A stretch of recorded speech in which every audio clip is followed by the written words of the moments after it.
জানো বৌমারা, আজকে আমি ভীষণ খুশি। আমার দুটো বৌমা একসাথে গর্ভবতী। আমার যে কি আনন্দ লাগছে,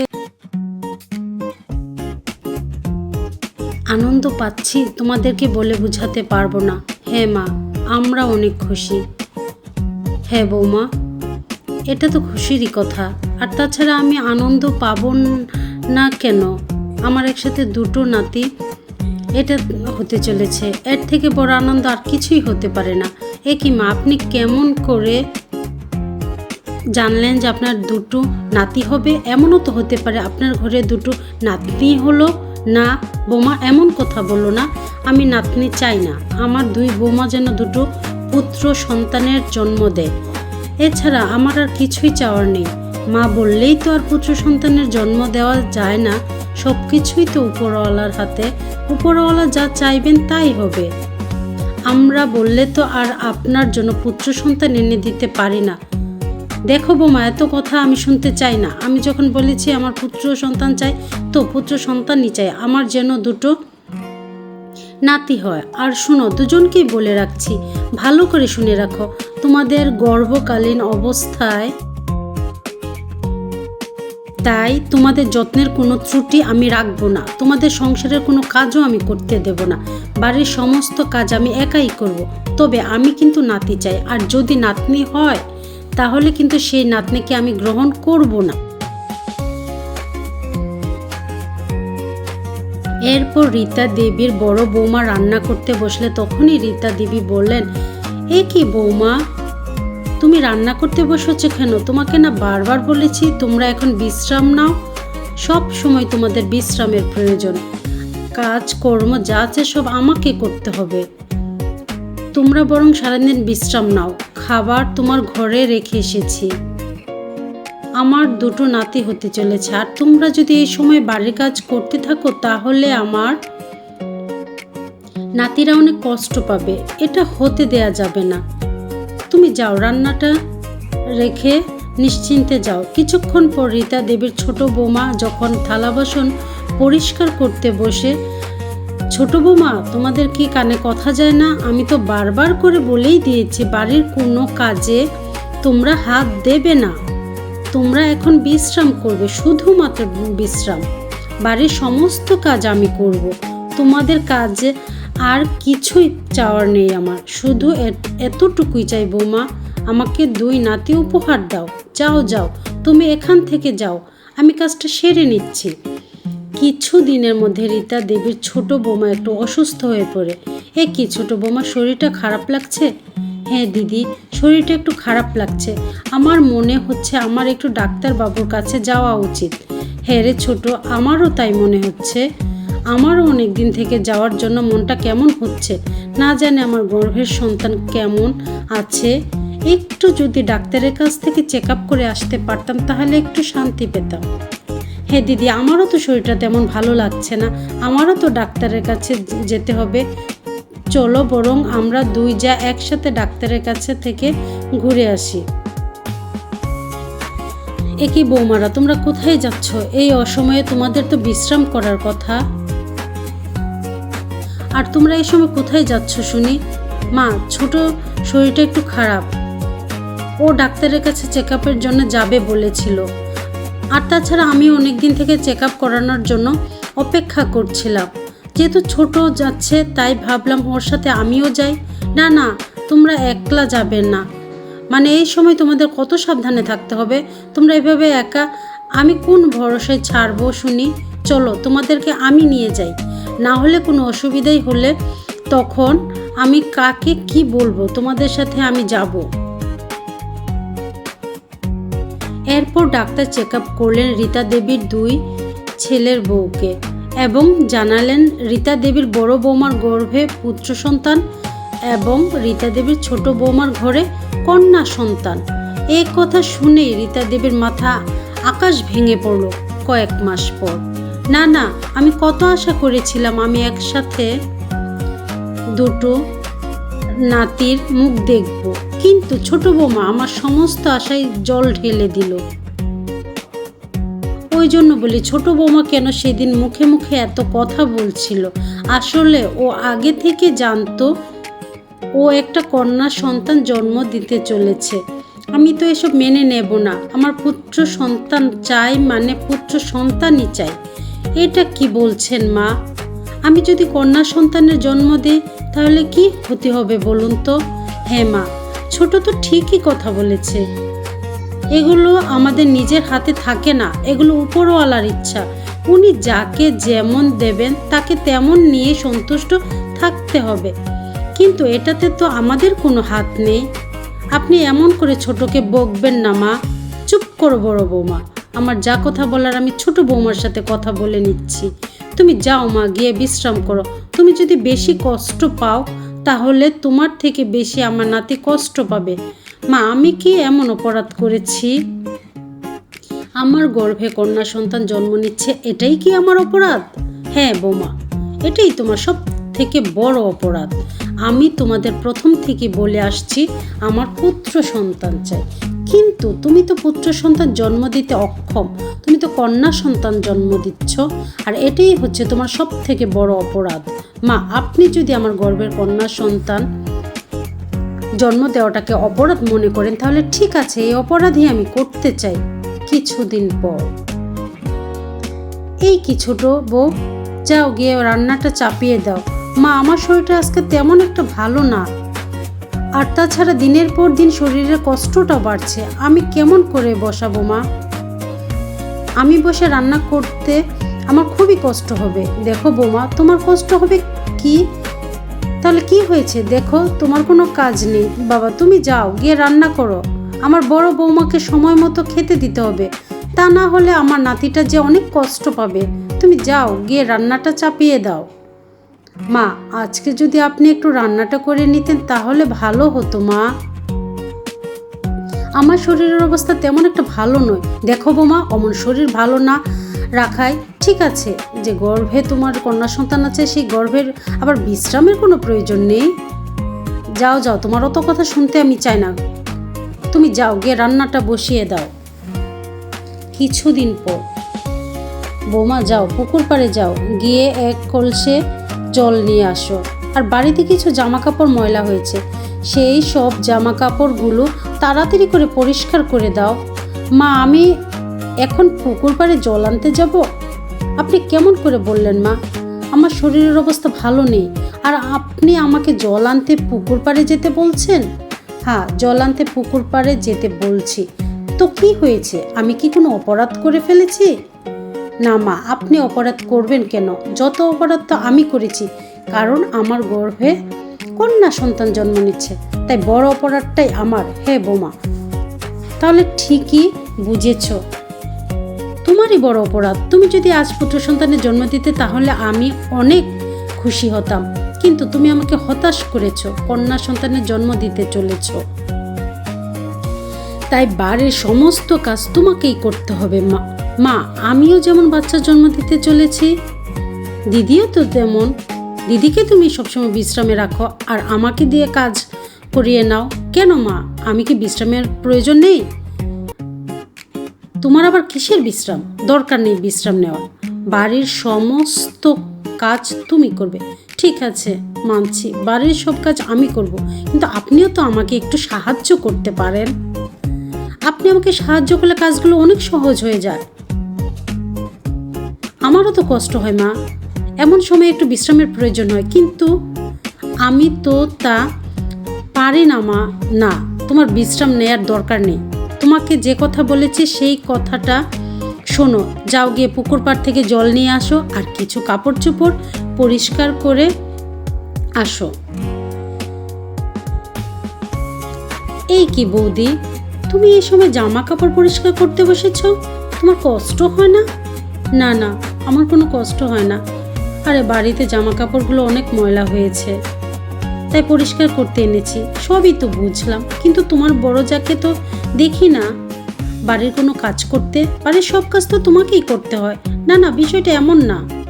আসলে দিদি এই কাজগুলো করতে পারে না, তাই দিদি বাড়িতে থাকে আর আমি কাজগুলো করি। না না বৌদি, তুমি যতই চাপা দেওয়ার চেষ্টা করো না কেন, আমরা জানি তুমি কন্যা সন্তান জন্ম দিচ্ছ বলে তোমার শাশুড়ি তোমার উপরে এই সবগুলো ইচ্ছা করে করছে। আর তোমরা যা পুত্র সন্তানের জন্ম দিচ্ছে, তাই তোমার যাকে সবসময় বিশ্রামে রেখেছে। না না দিদি, তুমি ভুল ভাবছো। আমার শাশুড়ি তেমন মানুষ নন, উনি অনেক ভালো মানুষ। আসলে ওনার বয়স হয়েছে তো, তাই এই কাজগুলো উনি করতে পারেন না, এই জন্য করতে এসেছি আর কি। কিন্তু তোমার তো একটু সাহায্যের প্রয়োজন আছে, আর তাছাড়া তুমি 9 মাসের গর্ভবতী। এই সময় যদি তুমি এমন কাজ করো আর তোমার যদি কোনো বিপদ ঘটে, তাহলে তুমি বুঝতে পারছো জিনিসটা কি হবে, তোমার জন্য কতটা ক্ষতি। হ্যাঁ দিদি, সবই বুঝতে পারি, কিন্তু কি করব বলো। বাড়ির কাজ বাড়ির বউকে তো করতেই হবে। তা যা বলেছ, তুমি বড্ড ভালো মানুষ দিদি, কিন্তু এই ভালো মানুষের সুযোগ যেন কেউ না নেয়। তুমি ভালো থেকো, সুস্থ থেকো।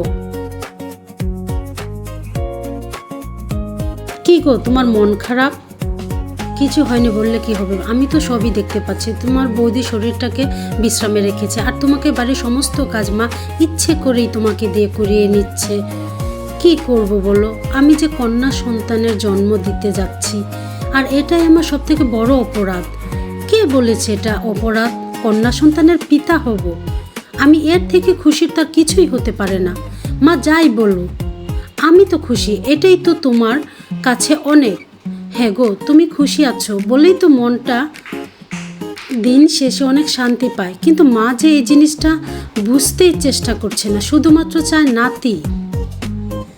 আচ্ছা বলো, নাতি বা নাতনি এগুলো কি আমাদের ইচ্ছার উপরওয়ালা যাকে খুশি হয় যেটা দেবেন, আমাদেরকে তো খুশি মনে সেটাই গ্রহণ করতে হবে। কিন্তু তোমার মা এগুলো কিছুতেই মানতে চায় না, তোমার মা শুধু চায় নাতি। হ্যাঁ গো, মা তো চায়, কিন্তু কি করব বলো। মায়ের উপরেও তো কথা বলতে পারি না, মায়ের বয়স হয়েছে।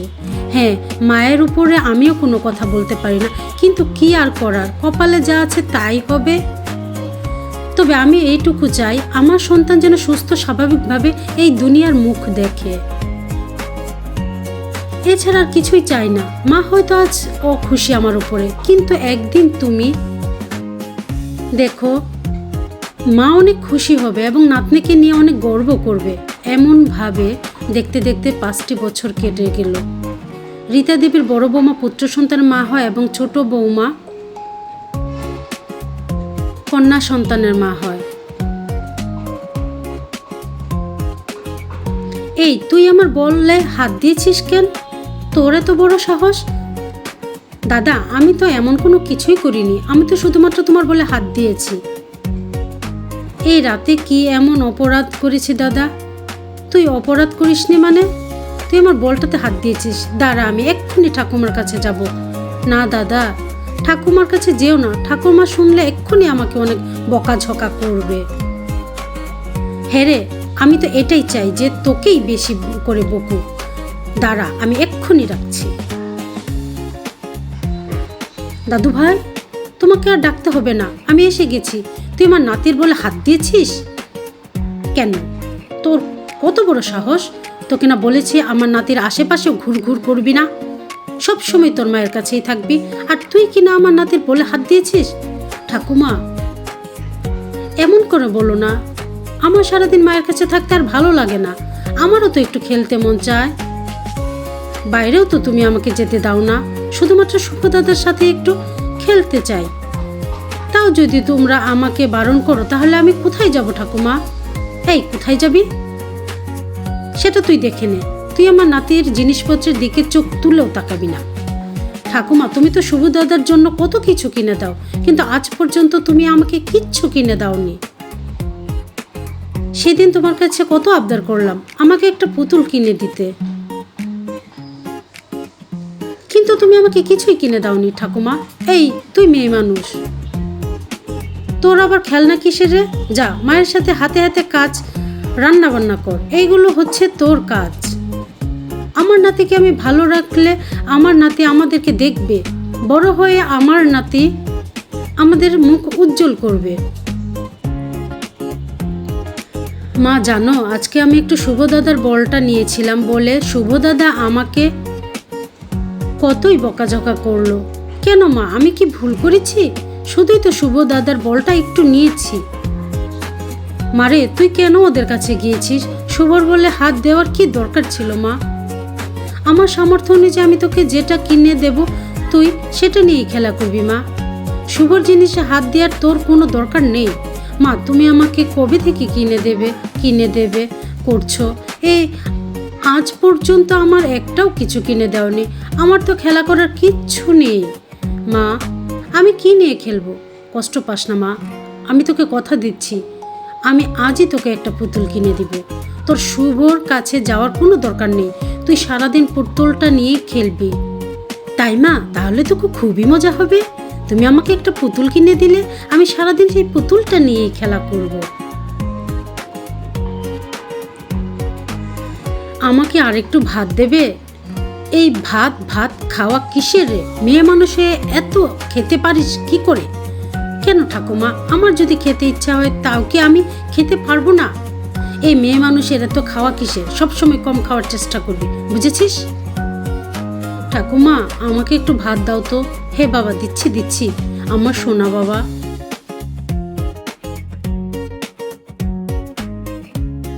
তাড়াতাড়ি খারাপ হয়ে যাবে। এ কি মা, এটা আপনার কেমন বিচার? আমার মেয়েটা একটু ভাত নিতে চাইলো বলে কত কথাই শোনালেন, আর যে আপনার নাতি একটু খেতে চাইলো তখন তার ভালো করে পেট ভরে খাওয়া উচিত, তার শরীর খারাপ করবে না হলে। আমার মেয়েটা কি দোষ করেছে মা? তুমি এখনো জানো না তোমার মেয়ে কি দোষ করেছে? তুমি তো ভালো করেই জানো। আমি নাতনি একদম পছন্দ করি না। তুমি জেনে শুনে সেই নাতনি জন্ম দিয়েছো। তোমাকে বারবার বলেছিলাম এই সন্তান নষ্ট করে দাও, তার সত্ত্বেও তুমি দুনিয়াতে এনেছো। এইবার তুমিও দায়ভার নাও বৌমা। মা, আমি আমার মেয়েকে জন্ম দেওয়াতে যদি কোনো অপরাধ করে থাকি তাহলে সেই অপরাধের প্রায়শ্চিত্ত আমিই করব। আমি আর আমার মেয়েকে এই বাড়িতে থাকতে পারছি না, আর মানিয়ে নিতে পারছি না মা। চোখের সামনে দুটো বাচ্চা মানুষ হচ্ছে, আপনি একটা বাচ্চাকে একরকমভাবে মানুষ করছেন আর একটা বাচ্চাকে অন্যরকম। এটা দেখে আমি আর মানতে পারছি না মা। হ্যাঁ, তুমি বাড়ি ছেড়ে চলে যাবে। যাও বাপু, যেখানে দুচোখ যাই সেখানেই চলে যাও। একটা মেয়ে সন্তানের মা হয়ে এত অহংকার কিসের? হ্যাঁ না মা, এটা অহংকার না, এটা মনের গভীর কষ্ট থেকেই কথাটা বলছি মা। আমি আর আমার মেয়ের কষ্ট সহ্য করতে পারছি না।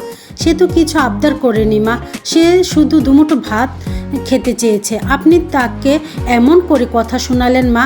এমন করে কথা শোনাবো না তো কি করব? হ্যাঁ, মেয়ে মানুষের এত কিসের খেতে? তখন যদি এমন করতে থাকে তখন আমাদের শুনতে হবে, বুঝতে পেরেছো? তাহলে যে ভাতটুকু খেতে দিচ্ছেন সেটুকু তো না দিলেও পারতেন, কেনই বা এইটুকু ভাত দিচ্ছেন মেয়েকে? আর তাছাড়া আমি অনেকদিন যাবত দেখে যাচ্ছি তুমি সব সময় আমার মেয়ের থালাতে অল্প করে ভাত দাও, আর সে যখন দ্বিতীয়বার নিতে চায় তখনই তাকে হাজারটা কথা শুনিয়ে দাও।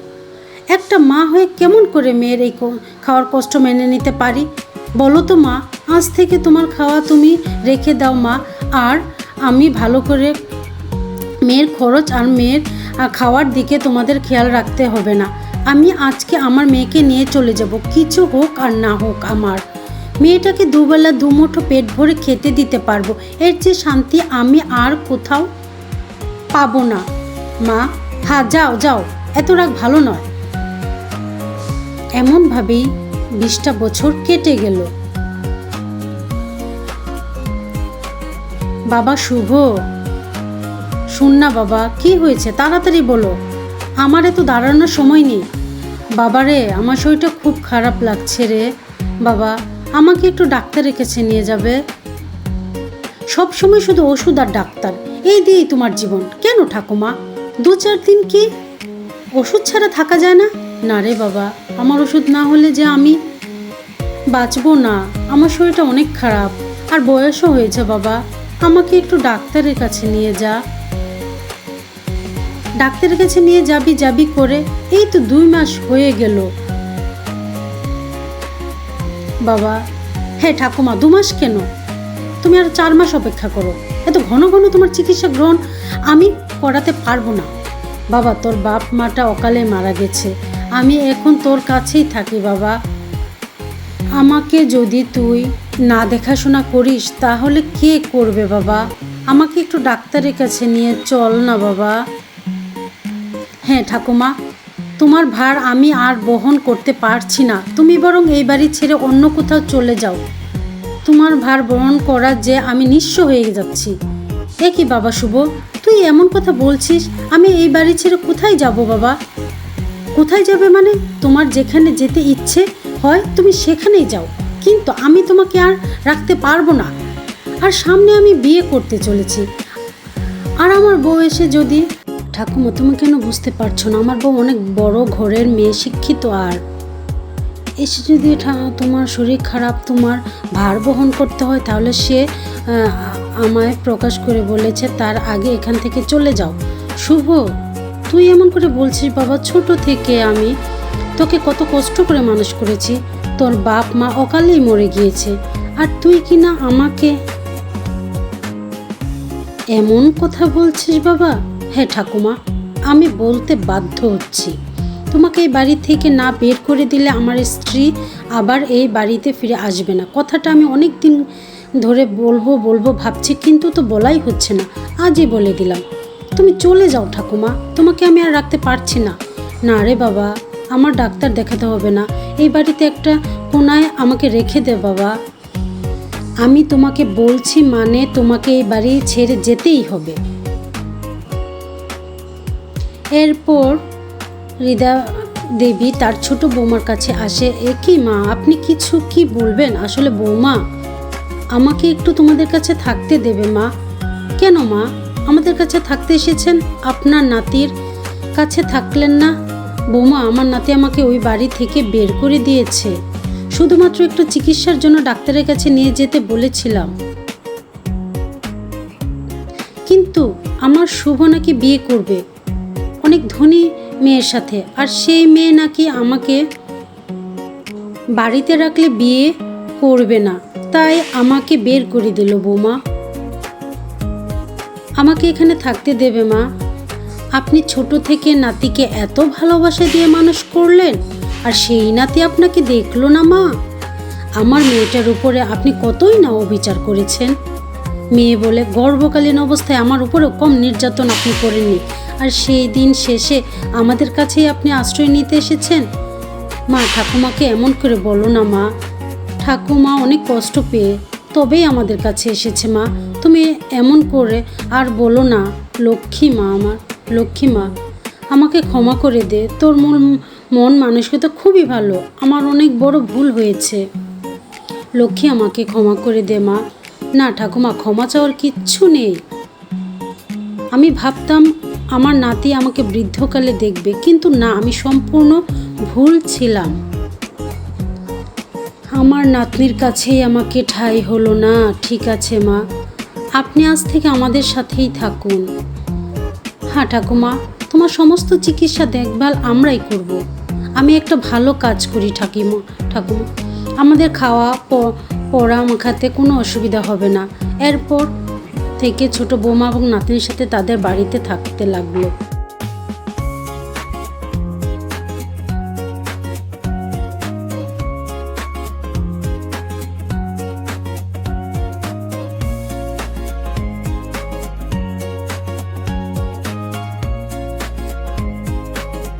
মা, দেখেছো, এত সকাল হয়ে গেল, এখনো তোমার আদরের বৌমা চাটুকু নিয়ে আসলো না। মনে হচ্ছে পড়ে পড়ে ঘুমাচ্ছে। কি বৌমা যে নিয়ে এসছো, কি বলবো তা? বৌমা যে এখন চাটা নিয়ে আসতে পারেনি, তা তুই তো চাটা বানিয়ে তো নিয়ে আসতে পারতিস। সব সময় মুখে বড় বড় কথা বলতে থাকে, আর কাজকর্মে দেখো কোনো কিছু কাজকর্ম করে না, বাড়িতে বসে থাকবে আর বড় বড় কথা বলতে থাকে।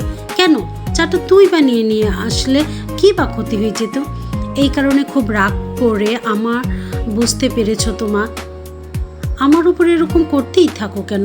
আমি চা কেন বানাবো? আমি যদি চা বানাবো তাহলে ভাইয়ের কেন বিয়ে দিয়েছো বলো তো? ওকে তো বিয়ে না দিতেই পারতে, সারা বাড়ির কাজ তো আমি করতে পারতাম, তাই না মা? দেখো তৃষা, এমনভাবে বলিস না। বৌদির সাথে ঠিক আছে, বউটার তো সবে নতুন নতুন বিয়ে হয়েছে, আদব কায়দা শিখতে একটু সময় লাগবে। আর এমনিতে বাড়ির জন্য তো তোর বৌদি সব রকমের কাজ করে, সবার কত সেবা যত্ন করে, সেটা কি দেখতে পাস না? নাকি চোখটা কোথায় রাখিস বলতো?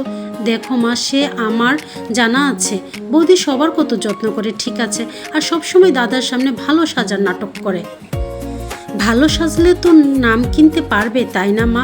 শোন তো দেখি তৃষা, তুই যখন এত বড় বড় কথা বলছিস, যা তো দেখি গিয়ে একটু চা বানিয়ে নিয়ে আয়, দেখি কেমন পারিস। বৌমা তো আজকে দেরি করছে, মনে হয় কোনো কাজ টাজ পড়ছে, তাই জন্য যা যা তুই গিয়ে চাটা বানিয়ে নিয়ে আয় তো দেখি। কাকা, কেন মা? আমি কেন চা করতে যাব? পারবো না, তোমার বৌমাকে আমি ডেকে দিচ্ছি, সে যদি চা করে নিয়ে আসে আমি নাকি চা করব। আর তখন সেখানে চা নিয়ে মায়া চলে আসে। দিদি, তোমার চাইতে দুধ কম দিয়েছি, চিনি বেশি দিয়েছি, আর মায়ের চায়েতে চিনি বেশি দিয়েছি, নাও এবার তোমরা খেয়ে নাও। বৌদি, তুমি কি করে জানলে যে আমি দুধ কম খাই, চিনি বেশি খাই?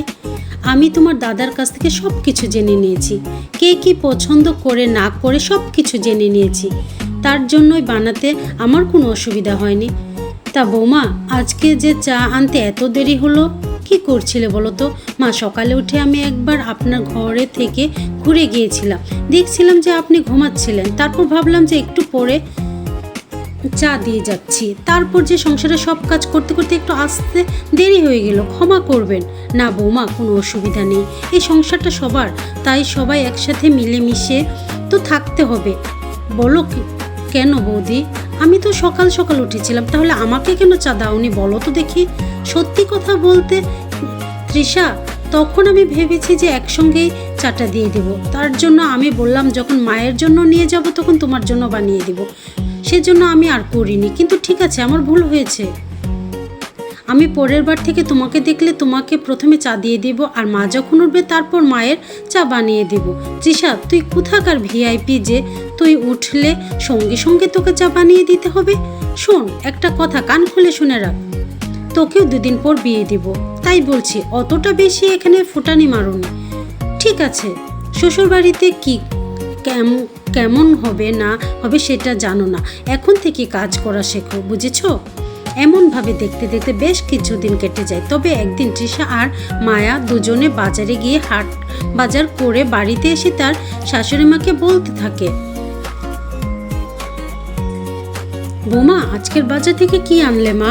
কি আর আনবো মা, যা ছিল সব কিছু হাট বাজার করে নিয়ে চলে এসেছে। আমার তো এখন মনে হচ্ছে যে দাদা যা ইনকাম করে তার সব কিছু এই মেয়ে শেষ করে দেবে। জানো মা, বাজারে গিয়ে সব থেকে ভালো ভালো জিনিসগুলো নিয়ে এসেছে। কেন, একটু কম টাকার জিনিসপত্র নিলে কি হতো নাকি?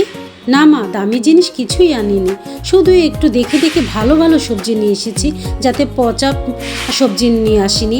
ওসব সবজি নিয়ে আসলে যদি আমি তোমাদেরকে রান্না করে দিই তাহলে খেলে তো তোমাদেরই শরীর খারাপ করবে, তাহলে তোমাদের শরীরের কথা ভেবে তাই একটু ভালো ভালো সবজি নিয়ে এসেছি, যাতে সবাই ভালোভাবে খেতে পারো আর শরীরটাও বাঁচাতে পারো। এ তো খুব ভালো কথা মা, সবজি যদি ভালো দেখে নিয়ে আসো তাতে তো ভালো কথা, এতে আবার দামি হবার কি আছে রে তৃষা? সব সময় বৌদির হুট ধরতেই থাকিস কেন রে? একটু ভালো বলা যায় না? খারাপটা করেছে। দেখো মা, সবজিগুলো কম টাকা হলে তাও নয় ভাবা যেত, বাজারে সবজির দাম এখন আগুন, বুঝতে পেরেছো? সেই তো ভেবে চিনতে কিনতে হবে, আর আমরা গরিব ঘরে থাকি, তাই আমাদের সেরকম সামর্থ্য নেই, যেরকম আছে সেরকমই কিনতে হবে। তৃষা, যা হওয়ার হয়ে গেছে, এবার একটু তুই শান্ত হ। পাখিদের মতো কিচিরমিচির করেই যাচ্ছে, একটু চুপ করার নাম নিচ্ছে না। তাই তো মা, তোমার বৌমার নামে যদি কোনো একটা কিছু কথা বলি তখন তুমি আমার উপর শুধু বলতেই থাকো, ঠিক আছে? একটা কথা বলে দিচ্ছি মা, এই তোমার বৌমা এই বাড়ির জন্য একদম উপযুক্ত না, একটা অলক্ষী নিয়ে এসেছো, বুঝতে পেরেছো মা?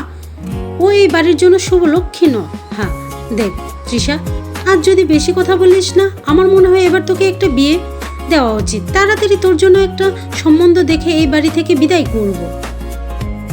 আর যতদিন না বিদায় করব ততদিন তুই তোর দাদার সংসারটা ভালোভাবে করতে দিবি না। আমি বুঝতে পারছি। তৃষা তার মায়ের এমন কথা শুনে মনে মনে ভাবতে থাকে, এই বৌদি, মায়ের উপর কি বশ করে রেখেছ? তাকে জানে, সবসময় মা ওর হয়ে কথা বলতে থাকে, কিন্তু আমার তো চেনে না, আমি বৌদিকে ভালোভাবে সংসার করতেই দেব না। দেখতে দেখতে এমনভাবে আরও বেশ কিছুদিন কেটে যায়। তবে একদিন মায়া সবার জন্য খিচুড়ি বানায়। আর সবাইকে খিচুড়ি খেতে দেয়। সবাই খেয়ে বলতে থাকে, মা খিচুড়িটা খেয়ে কেমন লাগলো বলো তো। যতদিন যাচ্ছে তত যেন আমার বউয়ের হাতের রান্না আরও সুস্বাদু হয়ে যাচ্ছে। হেরে বাবা, সে যা বলেছিস এমনিতেই বৌমা তো খুব ভালো রান্না করে, আর তার উপর আজকের খিচুড়ি বানিয়েছে, কোনো কথা হবে না। এমন সুন্দর খিচুড়ি কি বলবো, সে কতদিন আগে মায়ের হাতে খেয়েছি, সেই স্বাদ আজকে বৌমার হাতে পেলাম। সত্যি বৌমা, আজকের খিচুড়ি খুব সুস্বাদু হয়েছে। তা বউ, এত ভালো রান্না তুমি কোথায় থেকে শিখেছো বলো তো? তোমার সব কাজেই দেখে তুমি খুব সুন্দর, ভালোভাবে মন দিয়ে করো, আর রান্নাটাও খুব সুন্দর করে করো। কি করে করো বলো তো? দেখো, রান্না করতে হলে মন এবং ভালোবাসা দুটোই দিয়ে করতে হয়, তারপর তো রান্নার স্বাদ হয়, বুঝেছো? কি রে ছুটকি, তুই এত মুখ গুমরা করে বসে আছিস? খিচুড়ি খা, খেয়ে বল না কেমন হয়েছে। হ্যাঁ রে দাদা, তোদের দেখে আমার পেট ভরে গেছে, আর কি খিচুড়ি খাবো বলতো? পেটে আর জায়গা নেই, যা সব নাটক করছিস তোরা। কি বলবো, যা করেছে করেছে, খেয়ে নে। এত প্রশংসা করার কি আছে বলো তো? এখন দেখছি তুই তোর বউয়ের প্রশংসায় যেন ডুবে থাকিস, বউকে ছাড়া আর কিছুই ভাবিস না। তবে দেখ ছুটকি, তুই যাই বলিস আর তাই বলিস, তবে তোর বৌদির হাতের রান্নার কিন্তু জবাব হবে না। সত্যি খুব সুস্বাদু রান্না তোর বৌদি। দেখ দাদা, এখন তো আমার মনে হচ্ছে এই মেয়ে মা আর তোর উভয়ের উপরই বশ করে রেখেছিস। ওই জাদুটুনা করে তোদেরকে বসে নিয়ে গেছে, আর আমাকে নিতে পারেনি। তাই তো আমি সব কিছু নিজের চোখে দেখতে পাচ্ছি, সবসময় দেখতে পাচ্ছি তোর বৌদির নামে উল্টো পাল্টো বলেই যাচ্ছিস। কেন রে, মুখটাকে একটুখানি বন্ধ করতে পারিস না? মুখে যা আসে তাই বলে যাস। মুখে এমন মারবো, পুরো মুখ ভেঙে দেবো, বুঝেছিস তো? না না না মা, এমনভাবে বলবে না, ও যে ছোট আছে। আচ্ছা শোনো তৃষা, তুমি যদি চাও তো তুমি কালকে রান্না করতে পারো, আর আমি তোমাকে সব কিছু দেখিয়ে দেব। আর আমি যদি তোমাকে সাহায্য করি, দেখবে তুমি আমার থেকেও সুন্দর রান্না করতে পারবে। থাক বৌদি, তোমাকে আর নাটক করতে হবে না, আর তোমার কাছ থেকে রান্না শেখার আমার কোনো দরকার নেই। এমনিতে আমি রান্না বান্না পারি, বুঝেছো? দেখতে দেখতে এমনভাবে বেশ কিছুদিন কেটে যায়। তবে তৃষা একদিন তার বান্ধবীর সাথে কথা বলতে থাকে, জানিস তো তৃষা, তোর বৌদিটা না সব থেকে ভালো। এই পাড়ার মধ্যে তোর বৌদির আগে কোনো কেউ হতে পারে না। তোর বৌদি যেমন ভদ্র, সভ্য, নম্র, তেমন সব কাজে পারদর্শী। আর আমার একটা বৌদি আছে, সব সময় আমাকে দিয়ে কাজ করায়, আমার খুব বিরক্ত লাগে, জানিস তো। থাক রূপা, আমার বৌদির কথা আর বলিস না। তুই আমাদের ঘরের কথার কি জানবি বলতো? তোকে আর কি বলি বলতো? আমার বৌদির মতো এমন বাজে আর অসভ্য হতেই পারে না। সবাই ওর হয়ে কথা বলে, কেউ আমার কথা শুনতেই চায় না। তুই যাই বলিস আর তাই বলিস। তোর বৌদির সাথে আমি একবার কথা বলেছিলাম, জল আনতে এসেছে, তখন কথা বলেছিলাম। সত্যিই তোর বৌদির মতো যদি আমার একটা বৌদি হতো, অনেকটা গর্ব করতাম যে আমার বৌদির মতো হতেই পারে না। রাগ কেন বলতো তোর বৌদির উপর? আমার তো মনে হতো যে সে অনেক ভালো, বৌদিকে ভালোবাসে। আর এখন তো দেখতে পাচ্ছি পাড়ার সবাই আমার বৌদির নামে প্রশংসা করতে থাকে। জানি না বাবা, আমার বৌদির মধ্যে কি দেখেছে তাকে জানে, আমার তো একদম সহ্য হয় না। দেখ তৃষা, তোর মাই তো আমাদের বাড়িতে এসে তোর বৌদির নামে অনেক ভালো ভালো কথা বলেছে। বলে নাকি বাড়ির সব কাজকর্ম সুন্দরভাবে করে, সবাইকে খেয়াল রাখে। তাহলে তুই বলতো দেখি, এমন বউ বাড়িতে থাকলে আর কিসের খারাপটা লাগে? আর তুই তোর বৌদিকে ভালোবাসিস না কেন? দেখ রূপা, তুই যদি অন্য কোনো কথা বলতে চাস তো বল, আর যদি এইভাবে আমার তার নামে প্রশংসা করতে থাকিস, তোর সাথে আজকে আমার আর কোনো কথা হবে না, বুঝেছিস? তুই আমার মুখ দেখিস আর না দেখিস সেটা তোর ব্যাপার, যেটা সত্যি সেটাই বলবো। তবে তোরও 2 দিন পর বিয়ে হবে, তোর যদি ননদ তোর সাথে এমন করে, তখন তুই কি করবি বলতো? তখন তোর এই কথাগুলো সব মনে পড়বে। আমার ননদকে আমি কোনো দিন আমার বাড়িতে রাখবো না, আর যদি আমার ননদের বিয়ে না হয় তাড়াতাড়ি ওকে বিদায় করব বিয়ে দিয়ে। আর যদি বিবাহিত হয় তাহলে তো ভালোই কথা, একদিন আসবে থেকে চলে যাবে, বেশি দিন ডাকার কোনো সুযোগ নেই, বুঝেছিস তো? তাহলে তুই যে তোর বৌদির এখানে থাকছিস, বৌদির খুব ভালো লাগে বলতো দেখি? দেখ রূপা, একদম আমাকে জ্ঞান দিতে আসবি না। আমি কি করব না করব সেটুকু আমার ভালোভাবে বোঝা আছে। আর হ্যাঁ, আমার সাথে আমার কথা বলার কোনো ইচ্ছে নেই, যা তুই এখান থেকে, আমি আর তোর সাথে কথা বলবো না। এই সব কথা বলে তৃষা ওখান থেকে তার বাড়িতে চলে যায়।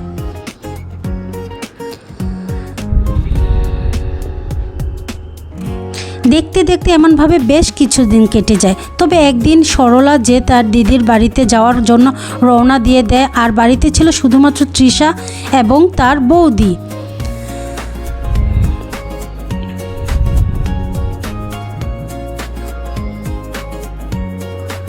বৌদি, আমার কিছু জামা কাপড় আছে, তাড়াতাড়ি ওগুলো কেচে আনো তো দেখি। শোনো না তৃষা, আমি তো এখন থালা বাসনগুলো মাজছি, আর আমার যে এখন মেলা কাজ পড়ে আছে, আবার যে রান্না বসাতে হবে, সেই জন্য বলছি আজকের দিনটা তুমি অন্তত একটু কেচে নিয়ে আসো বোন আমার, তারপরে নয় আমি আবার কেচে দেব, না হলে রেখে দাও, পরে গিয়ে কেচে এনে দেব। কি বলছো বৌদি, তোমার জন্য আমি কাপড় রেখে দেবো? আর শোনো, আমি কোনো জামা কাপড় কাচতে পারবো না, এক্ষুনি তুমি সব কাজ ফেলে রেখে আমার জামা কাপড়গুলো এক্ষুনি গিয়ে কেচে নিয়ে আসো দেখি, কিন্তু খুব খারাপ হয়ে যাবে বলছি। আচ্ছা ঠিক আছে বোন, আমি যাচ্ছি, তুমি জামা কাপড়গুলো একটু রেখে দাও, আমি রান্নাটা শেষ করে তারপর তোমার জামা কাপড়গুলো কেচে এনে দিব। তুমি তো জানো যে তোমার দাদা সারাদিন কাজ করে এসে দুটো ভাত খাবে, আর যদি আমি ঠিক সময় ভাত দিতে না পারি মানুষটার কি হবে বলো তো? সারাদিন যে কাজ করবে, সেই কারণে বলছি তুমি যদি একটু রেখে দাও তাহলে খুব ভালো হবে। এত এখন দাদার খাওয়া নিয়ে চিন্তা, তাহলে সকাল সকাল কেন ওঠোনি? এত বলে করে কেন সব কাজ সারছো? আমি যে সকাল সকাল উঠেছি, মা যে মাসির বাড়িতে যাবে তার জন্য সব কিছু ব্যাগপত্র গুছিয়ে দিচ্ছিলাম, যাতে সব কিছু জিনিসপত্র ঠিকঠাক নিয়ে যায়। সব তো ওষুধপত্রও আছে, সেই কারণে সব কিছু দেখে দেখে মাকে গুছিয়ে দিলাম। ওইদিকে তো সময় চলে গেল, তার জন্য তো সংসারের কাজগুলো করতে একটু দেরি হয়ে গেছে। তখন তৃষা মনে মনে ভাবতে থাকে, এটাই হচ্ছে সুযোগ, এইবার আমি দাদার কাছে বৌদিকে বকা খাওয়াবো, তখন হবে মজা। সব সময় দাদা বৌদির পক্ষে কথা বলে। দেখো বৌদি, ওসব আমি কিছু জানি না, শুনতেও চাই না, তুমি এক্ষুনি থালা বাসনগুলো মাজার পর আমার জামা কাপড়গুলো কেচে এনে দেবে। তুমি কখন কি করবে না করবে সেসব আমি জানি না, তবে আমার জামা কাপড়গুলো কাচা চাই, বুঝেছো? আচ্ছা ঠিক আছে, তাহলে আমি জামা কাপড়গুলো কেচে এনে দেব। তোমার কি কি জামা কাপড় কাচতে হবে তুমি একবার বের করে রাখো, আমি এগুলো মেজে এক্ষুনি আসছি। তৃষার কথায় মায়ের একটু খারাপ লাগে, তারপর সে থালা বাসনগুলো মাজার পর তার জামা কাপড় নিয়ে কাচতে চলে যায়। তারপর মায়া সময় মতো রান্না বান্না করে তার স্বামীকে খেতেও দেয়। এই সবগুলো দেখার পর তৃষা অনেক অবাক হয়ে যায়, তখন আর সে কিছুই বলেনি।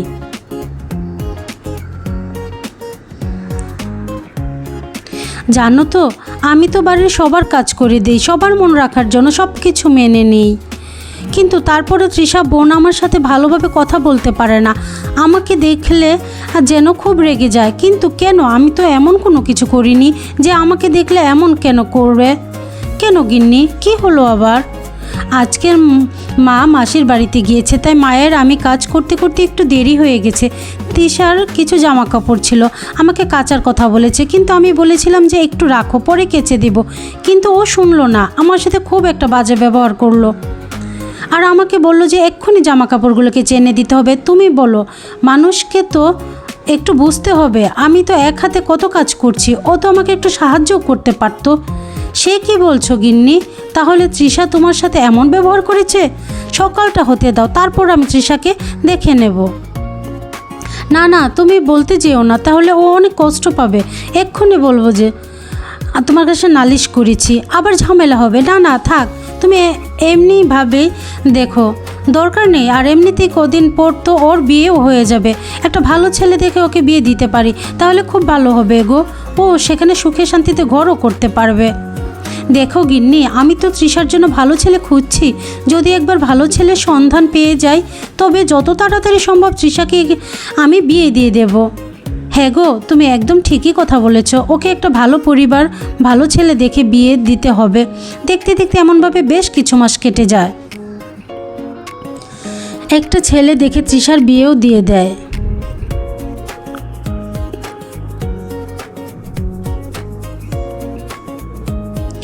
এই যে ননদিনী, একটা কথা বলছি, বাড়িতে আর কতদিন বসে বসে খাবে বলো তো? তোমার দাদার তো অন্য একদম ধ্বংস করে দিচ্ছ, আর ডিভোর্স হয়ে গিয়েছে, একটু কোনো কাজকর্ম করো, নতুবা অন্য কোনো বিবাহ করে সেখানে সুখে শান্তিতে ঘর করো। এখানে থাকার কি দরকার আছে বলো তো? এইসব তুমি কি বলছো বৌদি? আমি বসে বসে দাদার ঘরটা ধ্বংস করছি? ছি ছি, এসব বলার আগে তুমি 10বার ভেবে কথা বলতে পারতে। আর এমনিতেই আমার ডিভোর্স হয়েছে, ঠিক আছে, কিন্তু আমি অন্য কোনো বিবাহ করব না, তাতে তুমি যাই বলো আর নাই বলো। তো বিয়ে কেন করবে? বাড়িতে বসে বসে দাদা শুধু টাকাগুলো ধ্বংস করবে। একটা কথা কান খুলে শুনে রাখো, আমি এই বাড়িতে চলে এসেছি, ঠিক আছে, একটা টাকা নষ্ট হতে দেব না তোমার দাদার। তুমি যদি পারো তাহলে বাইরে থেকে রোজগার করে নিয়ে এসে সংসার চালাও। এই বাড়িতে আমি আছি, আমার দাদার তো অনেক অসুবিধা হচ্ছে না, আমার মা বাবারও কোনো অসুবিধা হচ্ছে না, তাহলে তুমি দুদিন আসতে না আসতে তোমার এত কিসের অসুবিধা হোক বলো তো? দেখো ননদিনী, একটা কথা বলি, বিয়ের পর যখন মেয়েদের বাপের বাড়ি তার আসল বাড়ি হয় না, বুঝেছ?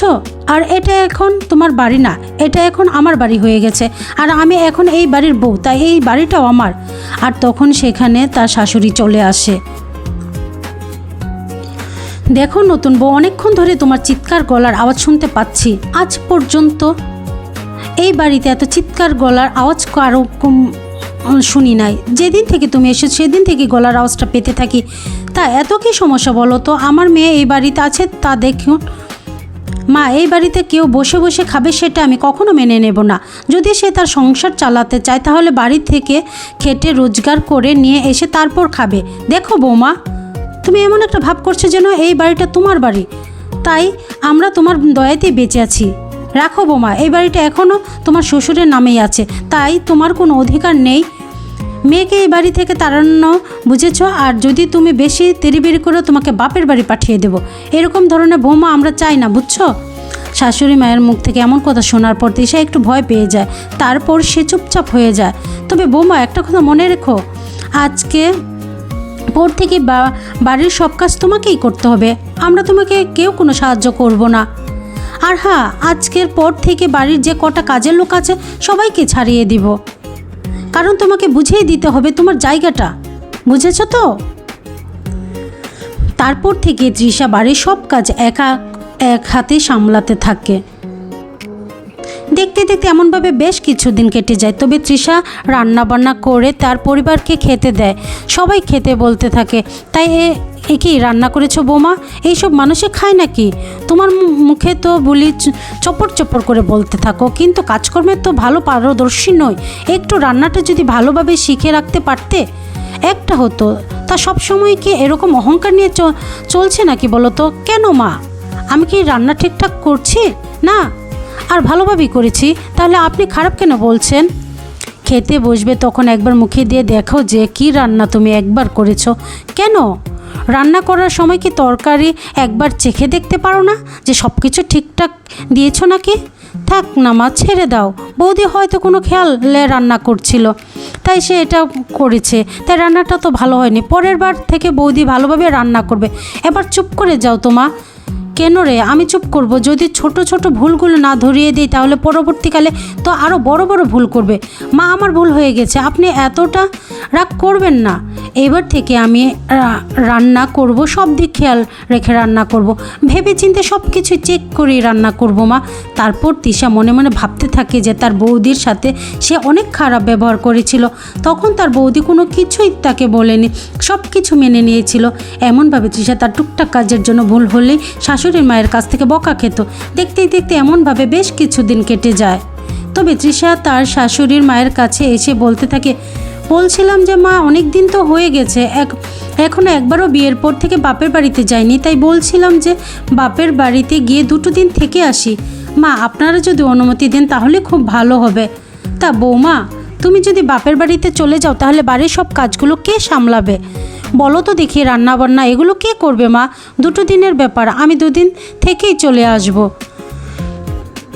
অনেক দিন হয়ে গেছে, মা, দাদা, বৌদি কাউকে দেখিনি, সবাইকে দেখার জন্য মন ছটফট করছে। তাই বলছিলাম যদি আপনার অনুমতি দেন তাহলে আমি একবার গিয়ে ঘুরে আসতে পারি। মা, বৌদি যখন 2 দিনের জন্য বাপের বাড়িতে যেতে চাচ্ছে তাহলে যেতে যাও, আর বাপের বাড়ির সংসার কাজগুলো নয় আমি সামলে নেব 2 দিন। মা, ঠিক আছে, তুই যখন বলছিস বৌমা। আর হ্যাঁ, আমার খোকাকে নিয়ে যেতে পারবে না, তুমি একা একা যাবে। ঠিক আছে, বুঝেছি, কিন্তু মা আপনার ছেলেকে যদি না নিয়ে যায় তাহলে তো মানুষ উল্টাপাল্টা কথা শোনাবে। তার জন্য বলছি, এই প্রথমবার তো উনি শ্বশুর বাড়িতে যাবে, যদি নিয়ে যেতাম তাহলে খুব ভালো হতো। দেখো বৌমা, ওইসব আমি কিছু শুনতে চাই না। কে কি ভাবলো না ভাবলো আমার দেখার দরকার নেই। আমি একটা কথা যখন বলে দিয়েছি তো বলেই দিয়েছি। তুমি একা যাবে, একা আসবে, বুঝেছো? আমি তোমার সাথে আমার খোকাকে ছাড়বো না। তোমার যা মুখের ভাষা দেখেছি, জানি না আমার খোকাকে ওখানে নিয়ে গিয়ে কি করবে আমার খোকার সাথে। তৃষা তার শাশুড়ি মায়ের মুখ থেকে এমন কথা শুনে তার অনেক খারাপ লাগলো। সে কোনো কিছু কথার উত্তর না দিয়ে মন খারাপ করে সে তার বাপের বাড়িতে চলে যায়।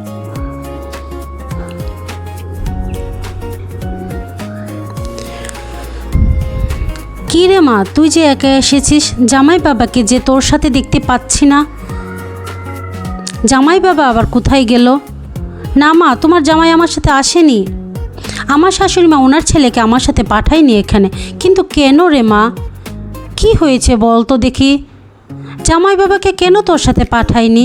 দেখো মা, কেন পাঠায়নি সেটা আমি জানি না, তবে একটা কথা বলে দিচ্ছি, আমি আর আমার শ্বশুর বাড়িতে যাব না, আমি এখানেই থাকবো। আমাকে ওখানে কেউ সম্মান করে না, আমাকে দেশ বাড়ির সব কাজ করায়, আমার ভালো লাগে না মা। দেখ তৃষা, আমরা অনেক খোঁজ খবর নিয়ে এত ভালো জায়গায় তোকে বিয়ে দিয়েছি। ওদের পরিবার যে খুবই ভালো, নিশ্চয়ই তুই কোনো গণ্ডগোল বাঁধিয়েছিস। তা কি হয়েছে সেটা বল তো দেখি। তুই এত রাগ কেন করছিস আর ভাবি না কেন বলছিস শ্বশুরবাড়ি? তারপর তৃষা সব ঘটনা খুলে বলে। সে প্রথম দিন তার ননদের সাথে কী ব্যবহার করেছে না করেছে সব কিছু বলে তারা শুনে অবাক হয়ে যায়। তখন তার বৌদি বলতে থাকে, দেখো তৃষা, আমি একটা কথা বলি, এখানে যে তোমার দোষ আছে, তোমার ননদের দোষ নেই। তুমি এমনভাবে কেন ব্যবহার করেছো তার সাথে? আর এমনিতেই তোমার ননদ যে ডিভোর্স, তাতে কি আছে বলো তো? তার বাপের বাড়িতে তার বাবা মা ভাই ছাড়া আর যে যাওয়ার মতো কোনো জায়গা নেই। তাহলে তুমি এমনভাবে বলেছ, তাহলে তো তোমার কি স্বাভাবিক রাগ হবে তারা তোমার উপর? তুই যা তোর বৌদির সাথে আগে ব্যবহার করেছিস তা এখনও তুই সেরকম ব্যবহারই করছিস। তো একটা ননদ ছেলে, তাহলে তোর ননদ এখন আছে, তাহলে কেন বলতো? শোন, এত অহংকার বেশি ভালো না, বুঝেছিস মা? সবগুলো পুরনো কথা এখন আর তুলতে হবে না। তৃষা, তুমি একটা কাজ করো, তোমার শ্বশুরবাড়িতে সবার সাথে ভালো ব্যবহার করো, তাদের মন চুকিয়ে গিয়ে চলো, তারা যেটা বলে সেটা তুমি শোনো, তোমাকে মাথায় করে রাখবে, বুঝেছো? তারপর সবাই মিলে তৃষাকে বোঝানোর পর তৃষা নিজের ভুলটা বুঝতে পারে। আর তখন সে বলতে থাকে, বৌদি একদম তুমি ঠিক কথা বলেছ। আজকে আমি আমার নিজের ভুলটা বুঝতে পেরেছি। আমার অহংকার এবং হিংসার কারণে আজকে আমার সংসারটা ভাঙতে বসেছে। এত ভালো শ্বশুরবাড়ি পেয়েও আমি দেখো সবার চোখে খারাপ হয়ে যাচ্ছি। না না, আমি আর কখনো অহংকার করব না, সবাইকে মিলেমিশে নিয়ে থাকবো। এইসব বলে তৃষা আবার শ্বশুরবাড়িতে যাওয়ার জন্য রওনা দিয়ে দেয়। কি ব্যাপার বৌমা, তুমি তো এই সকালবেলা তোমার বাপের বাড়িতে গিয়েছিলে, তা আবার বিকেলবেলা কেন চলে আসলে বলো তো? তুমি তো বলেছিলে না দুদিন থাকবে। দেখুন মা, আমি আমার নিজের ভুলটা বুঝতে পেরেছি, তার জন্য আমি আবার এখানে চলে এসেছি। দেখুন মা, আমি আমার ভুলটা এই কারণে বুঝতে পেরেছি, প্রথম দিন আমি এই বাড়িতে এসে আমি খুব বাজে ব্যবহার করেছি আপনাদের সাথে, সেটা করা একদম উচিত হয়নি। আমি অনেকটা অহংকারী ছিলাম, তার জন্য এই ব্যবহারগুলো করেছি। দিদি, তুমি আমাকে ক্ষমা করে দাও, তোমার সাথে যে ব্যবহারটা আমি করেছি সেটা আমার কখনো করা উচিত হয়নি। দেখো বৌমা, তুমি যে ভুলটা বুঝতে পেরেছো এটাই ভালো। আর এমনিতে তোমার সাথে আমরা এই ব্যবহারটা করেছি শুধু এই কারণে তোমাকে যাতে ভালো পথে নিয়ে আসতে পারি। আমাদের বাড়ির বউ আমাদেরকে তো শিখিয়ে পড়িয়ে নিতে হবে, কিন্তু তোমার এই প্রথম ব্যবহারে আমাদের একদম পছন্দ হয়নি, তাই আমরা তোমার সাথে এমন ব্যবহার করতে বাধ্য হয়েছি, বুঝেছো বৌমা? মা, আমি চাই যে আমার সপরিবারকে নিয়ে আমি হাসি খুশিতে থাকতে চাই। আর হ্যাঁ, আমার আরেকটা কথা দিদি, তাহলে দিদিকে নিয়ে আমি সারা জীবন ভালোভাবে থাকবো, অনুভব হতে দেব না মা, আমি আপনাকে কথা দিলাম। আর হ্যাঁ, আমি সবসময় আপনাদেরকে খেয়াল রাখবো। দেখো বৌদি, তুমি যখন তোমার ভুলটা বুঝতে পেরেছো, তাহলে তোমাকে নিয়ে আমার মনে কোনো রাগ অভিমান কিচ্ছু নেই। তুমি সবসময় আমাদের সংসারটাকে এমনভাবে হাসি খুশিতে বেঁধে রেখো। তারপর সবাই তৃষাকে ক্ষমা করে দেয়, আর তৃষা তার শ্বশুর বাড়ি সবাইকে নিয়ে হাসি খুশিতে জীবন কাটাতে থাকে।